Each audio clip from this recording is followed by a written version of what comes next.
Thank you very much. It's a pleasure to be here and an honor.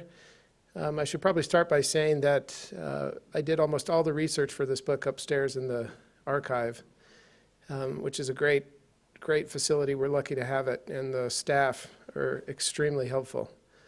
I see Brian here, so I want to mention that. And before I start reading, I will warn you, my entire reading, I think, is about a half hour, so it's not super long, and hopefully not boring. But before I start, I wanted to tell you a little bit about the premise of the book. As Kirby said, it's the 150th anniversary of territorial status. We didn't become a state, of course, until 1889, but became a territory in 1864. And I wanted to call the book the Sesquicentennial, just because I also teach Latin, and it's a good Latin word. But then and now is much better. But the premise of the book is comparing what things were like in 1864 to what things are like now. And as I researched this, surprisingly, I found lots of parallels, politically, culturally, and intellectually even. And that's the chapter I'm going to read tonight, is sort of the intellectual climate of Montana in 1864, called Literary Tastes of Surprisingly High Order. It's not your typical history book in that, it proceeds linearly. It's really sort of a snapshot glance between a particular time and now. And I'm happy to answer any questions at the end, but I'll read this chapter. In the late fall of 1863, Granville Stewart and his brother James found themselves in a most desperate situation. They'd run anxiously low on one of their most important supplies, and the nearest city of any size where they might find replenishment was Salt Lake City, well over 500 miles away.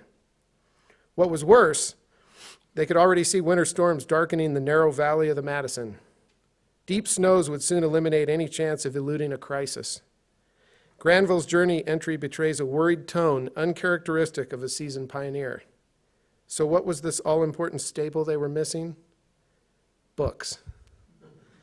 Like many men and women on the early frontier, the Stewarts loved literature and music and cultivated the arts at every chance. Granville Stewart tells the story in his journals, 40 years on the frontier, of just how desperate he and his brother were, just how starved for new reading material, and to what lengths they would go to acquire more. Just about the time that the changing seasons threatened to cut them off from any new literature, they heard a rumor of a traveler passing through the Bitterroot Valley on a mule, carrying a trunk filled with books. They dropped everything to saddle their horses and hit the trail, even though the presumed trunk was almost 200 miles away.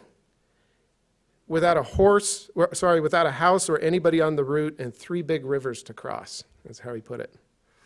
The mere possibility of having something new to read over the long and dreary winter lured them on the journey. Alas, when they tracked down the trunk of books, the treasure trove really did exist. Its owner had gone back to St. Louis and had left the trunk in the care of a friend who was reluctant to shirk his duty. He resisted the Stewarts' pleas to sell some of the titles. Eventually, he relented with the promise that if his friend returned and was dissatisfied with the price he'd made on the books, that the Stewarts would send a check for the additional sum. As it was, they spent half of their entire bankroll, $25, on 5 books.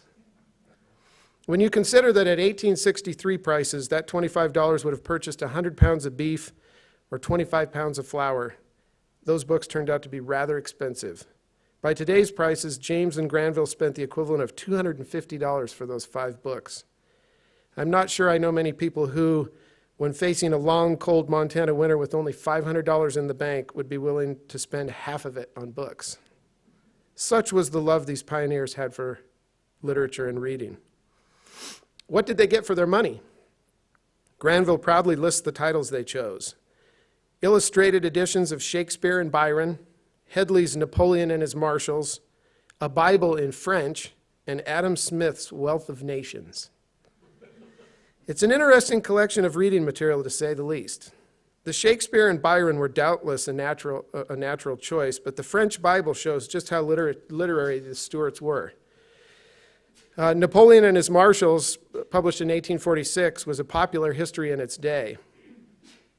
But Adam Smith's magnum opus really got a workout, since Stewart notes later that a year or so afterward, the book had been reduced to tatters and was beyond repair. At first, the Stewarts, as book lovers, may have been lonely in Virginia City, but the ranks of their company soon swelled as other bibliophiles and fellow literati joined them. Elsewhere in 40 Years on the Frontier, Stewart also offers a brief eulogy for Professor Dimsdale, the cultural lighthouse in Virginia City. This is a quote. "This gentle, kind-hearted Christian man came among us in the summer of 1863, writes Stewart. A man of culture and refinement, he drew to himself all that was the best of society at that time in Virginia City." Dimsdale was not merely the author of the first book published in the territory, The Vigilantes of Montana, 1866, but he also organized the first school, taught at that school, and became the first superintendent of public instruction. He was also the editor of the first newspaper published in the territory, and along with James Polk Miller, organized the first literary society and intellectual circle in Montana. Professor Dimsdale also hosted weekly musical salons, so he'd have people come over to his house, and whatever instrument they had, they would sit around and play on a Sunday afternoon. In the remembrances collected by her daughter Margaret in the 1930s, Mary Ronan, née Sheehan, recalled Professor Dimsdale fondly. She wrote, "It seemed to me that he knew everything. While his few pupils buzzed and whispered over their variously assorted readers, arithmetics, and copybooks, the professor sat at a desk, writing, writing, writing, always writing." After the Ronan family relocated to Helena, Mary recalled how her own small cabin was organized around a central table with a kerosene lantern, and grouped around it were books, she wrote, including editions of Shakespeare, Moore, Byron, and Scott. For many residents in the territory, even in 1864, books and intellectual culture occupied a central part of their lives. I should probably pause here and point out that the previous chapter is all about saloons and gambling. So it wasn't all intellectual. Almost every later writer who comments on the period expresses astonishment at how prominently high culture figured in mining villages, better known for widespread violence, salaciousness, drinking, and gambling. In his book, Men in Trade on the Northwest Frontier, 1955, George Weisel commented that, quote, "The literary taste of some of the frontiersmen was of surprisingly high order." At first, every scrap of reading material in Montana consisted of whatever the settlers had brought with them or had shipped in later. All that changed in 1863 when Daniel W. Tilton set up a print shop in Virginia City. Tilton arranged for a press to be sent up to Bannock by way of Denver, the entire route overland. That original press may be seen in the museum at Virginia City. The wagon left Denver in August in the care of Tilton's partner, Ben Dittus, who decided that Alder Gulch and Virginia City were more promising destinations than Bannock, which was 60 miles away. He arrived in Alder Gulch in October, but then moved on to Virginia City after a week or so. The first newspaper printed in Montana was the East Bannock Newsletter, 1863 to 1864, although the record is unclear whether or not the paper was actually printed in Virginia City. But by August of 1864, the Montana Post began to appear, another printing press having arrived in Virginia City under the auspices of John Buchanan, who was the editor and proprietor. In Montana, High, Wide, and Handsome, Joseph Kinsey Howard wrote of the Montana Post. This is a quote. "So auspicious were the Post's beginnings that its founders, who had arrived in the gold camp with nothing but a case of battered type and an old hand press, were able to retire from the hazardous field of journalism and take up mining after just 3 weeks." They sold the Post for $3,000. The first book printed in Montana came out in 1866, the first edition of Professor Dimsdale's The Vigilantes of Montana. If you find a copy, I urge you to hang on to it. It's worth about $20,000. The book had been previously serialized in the Montana Post.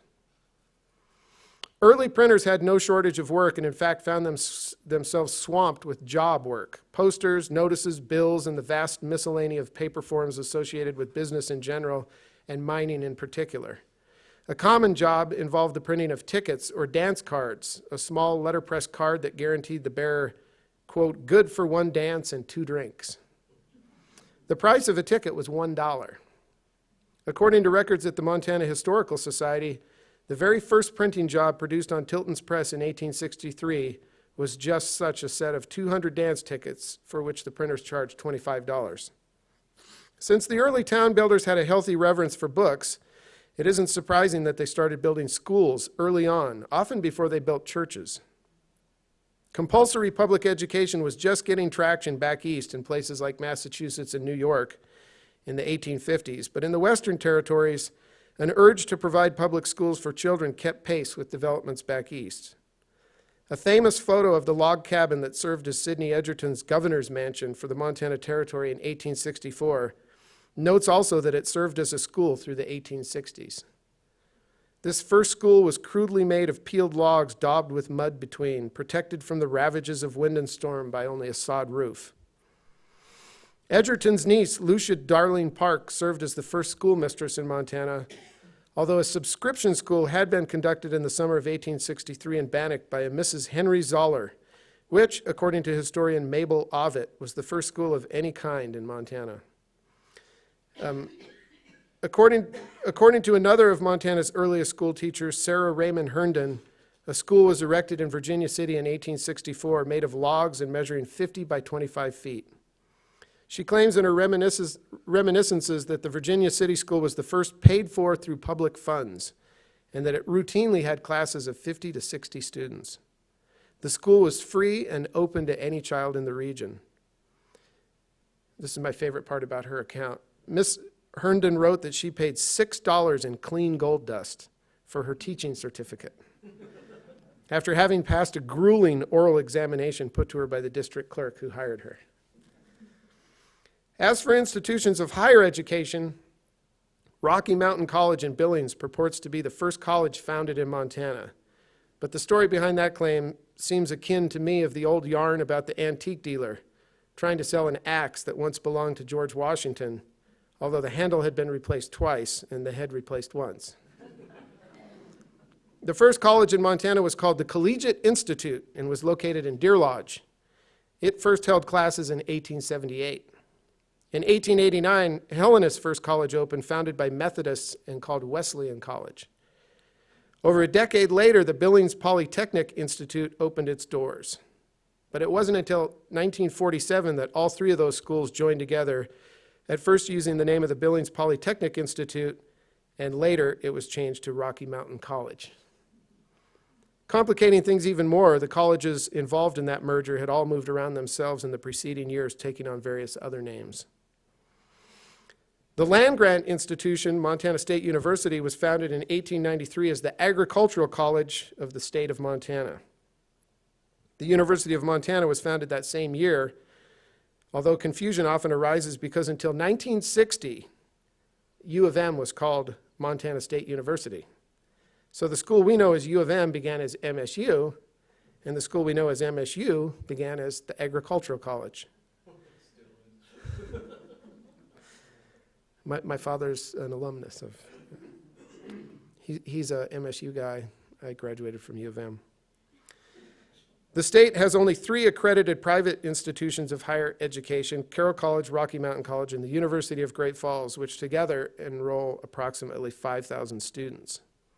But Montana is also home to 7 tribal colleges, each one associated with a particular reservation. All the tribal colleges are accredited by the Northwest Commission on Colleges and Universities, as are the rest of Montana institutions. Unlike the other non-private institutions, such as the University of Montana and Montana State University and all their affiliate schools, the tribal colleges do not receive state funding. They are not state schools. They are, however, given funding by the state to pay for non-beneficiary students, which is to say, non-Indians. This is somewhat ironic, given that there is a widespread misconception that the state subsidizes Indian education. The tribal colleges are tuition-driven but federally funded. The United States has 34 accredited American Indian colleges, which means that Montana is home to more than 1/5 of the tribal colleges in the nation. Our neighbor to the east, North Dakota, has 5. So almost 60% of all the Indian colleges are on the Great Plains. Brandy Foster, Director of American Indian and Minority Achievement at the Montana University System, explains that every tribal college, quote, is an important cultural community center on the reservation and a source of great pride. She adds, tribal communities are working hard to define how their lives will be within the context of a sovereign nation operating within Montana, and that colleges, as places of learning and enlightenment, both empower students and community leaders and provide a forum for exploration and affirmation of identity. Before the 1960s, Montanans, as in the rest of the country, few minorities attended college. Prior to the 1950s, very few women were educated beyond high school. All that has changed dramatically in the last few decades. Now, women typically outnumber men on college campuses, and in fact, the national ratio is 56% female to 44% male, and the overall ratio in Montana is the same. In terms of diversity, University of Montana in Missoula reported a headcount of 11 African American students in the incoming freshman class for 2010, 14 Hispanics, 25 Asian or Pacific Islanders, and 48 American Indians, while the Caucasian or white headcount was about 1,400.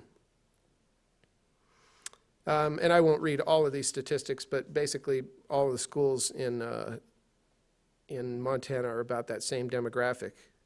The college that I teach at, interestingly, is the most diverse of any private school in Montana, really of any non-tribal school in Montana, was 78% white. 7% of the population didn't report a race or fell into the category of race, ethnicity, unknown.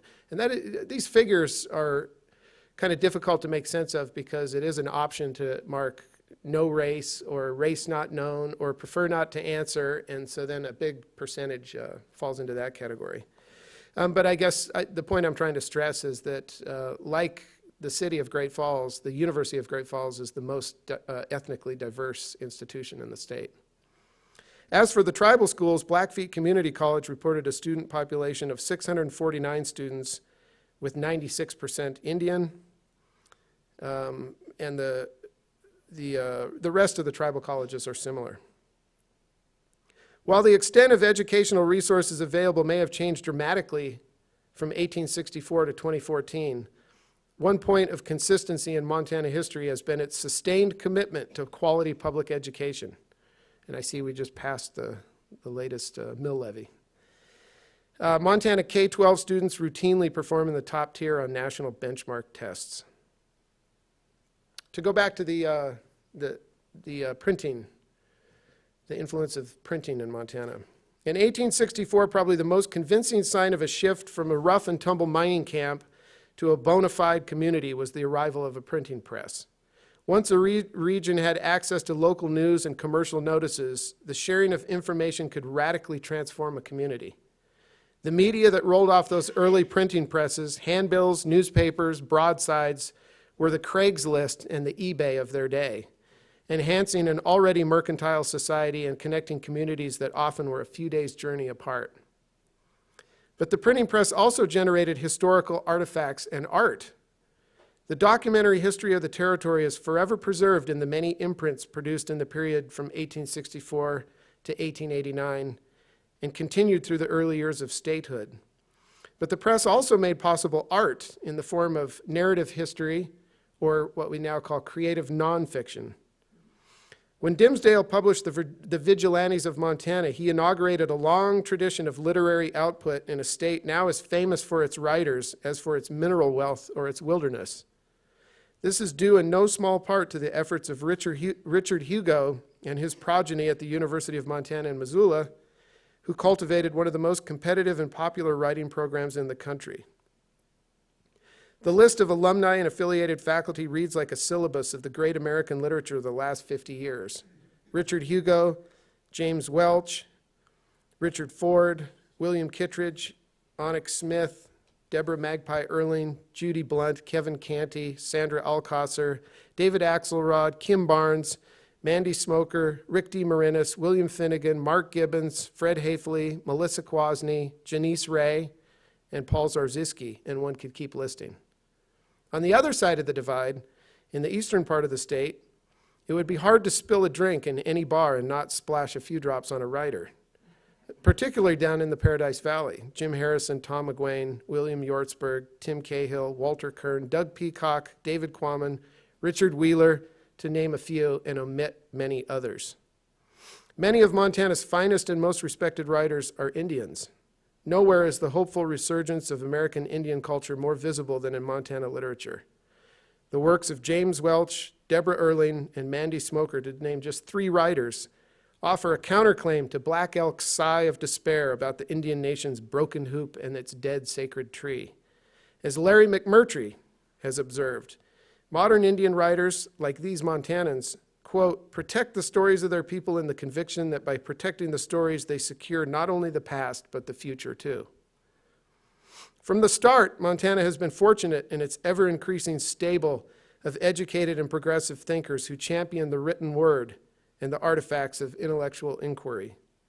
The state's dedication to high-quality public schools, in spite of offering some of the most dismal starting salaries in the country, says as much about the dedication of its educators as it does about the parsimony of the legislatures, who year after year tighten the purse strings. And as Montana starts to attract more and more entrepreneurial businesses that put a premium on the intellectual rather than industrial power, let us hope that Montana dedicates itself to expanding education and preserving its image as a haven in the West for writers and artists. Granville Stewart never lost his love of books. Although his name shows up on nearly every page of the annals of Montana's early history, Stewart never succeeded in business the way many of his peers did. In fact, as he entered his autumn years, too old to start another enterprise, he faced an uncertain future. His longtime friends from the pioneer days recognized his literary aptitude and arranged a job for him as the librarian at the Butte Public Library, which housed the largest collection of books in the state at the time.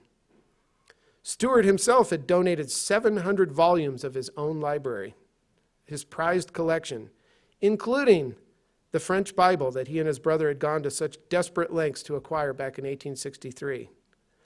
At the library, he worked 12 hours a day, 6 days a week, working on his memoirs whenever he had a few moments of peace in which to write. In 1914, he wrote to his wife, "I keep working away on my book.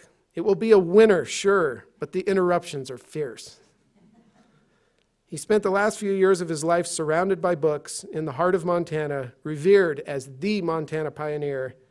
And when he died in 1918, his reminiscences remained unfinished, though they were collected and published in 1925 as 40 Years on the Frontier, as seen in the Journals and Reminiscences of Granville Stewart. Thank you.